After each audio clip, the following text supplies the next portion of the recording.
Hello friends, welcome to meaning in Telugu channel. ఈరోజు word ఏమిటంటే framework. దీన్ని తెలుగులో సూక్ష్మ రూపం, రూపకల్పన, వ్యవస్థ అని అంటాం. ఈ వర్డ్ని ఇది ఒక నిర్మాణాన్ని లేదా పద్ధతిని రూపొందించే ప్రాథమిక విధానాన్ని సూచిస్తుంది అని అంటాం. దీనికి సంబంధించిన కొన్ని ఎగ్జాంపుల్ చూద్దాం. వాటితో ఇంకా బాగా అర్థం చేసుకోవచ్చు. ఫర్ ఎగ్జాంపుల్, ఫస్ట్ది the project is based on a strong framework. అంటే తెలుగులో ప్రాజెక్టు బలమైన ఫ్రేమ్వర్క్పై ఆధారపడి ఉంటుంది.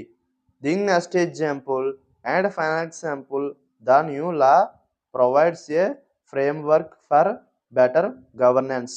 అంటే తెలుగులో కొత్త చట్టం మెరుగైన పరిపాలన కోసం ఒక ఫ్రేమ్వర్క్ను అందిస్తుంది. ఈ వీడియో మీకు నచ్చితే లైక్ చేయండి. మరిన్ని వీడియోల కోసం మా ఛానల్ని సబ్స్క్రైబ్ చేసుకోండి. Thank you friends.